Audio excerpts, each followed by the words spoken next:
little bit different of an update today. I am going to touch in on the tropics, but really all eyes in on our first cold surge of the season. That's when these big areas of high pressure start to settle towards the south through the months of October and into November. And it starts to overall change the general weather pattern from the southwest to the northeast monsoon.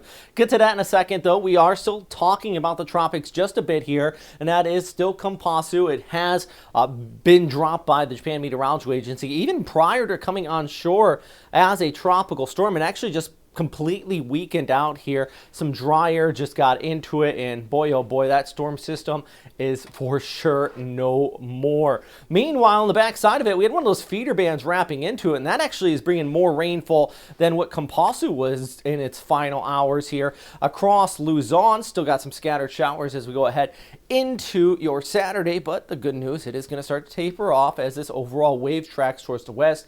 Bad news, by Saturday into Sunday, all of that energy starts to flow further towards the west, and it starts to kick up showers there south of Hanoi on top of all the other rain you have been getting lately. But look at this. Look at the overall northeasterly flow continuing to blow across Taiwan and even into northern Luzon, and it really picks up as we go ahead into the mid part of this upcoming week. And yep, that is the leading edge of what we call a cold surge out here in the Western Pacific. Now, a cold surge basically is the Siberian high trying to start to act its will in on East Asia. It starts to build back here towards the north. If you get a potent enough front, and it looks like there's one right there moving across the Korean Peninsula, it can launch that area of high pressure towards the south.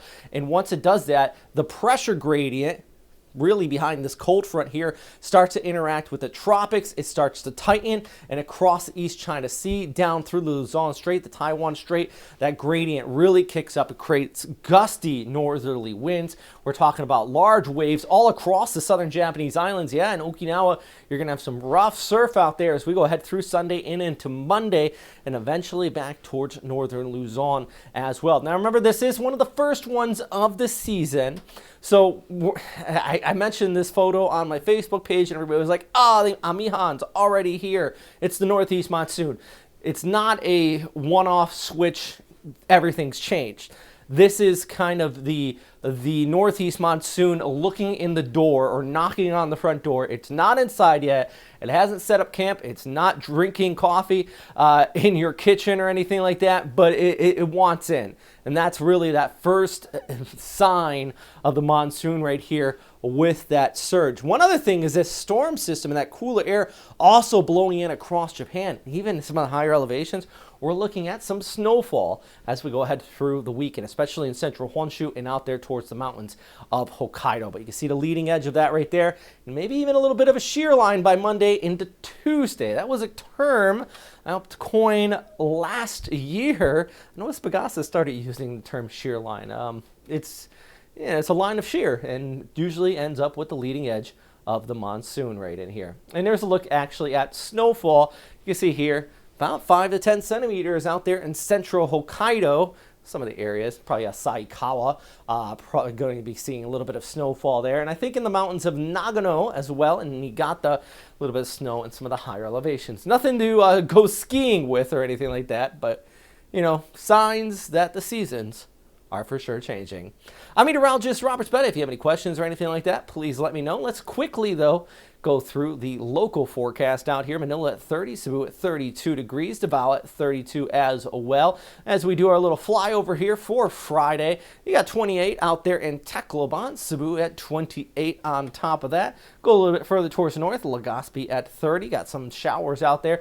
All thanks to that little westerly flow with that wave moving on through. That means more rain in Manila for your Friday, but things are going to start to improve out there in the valley.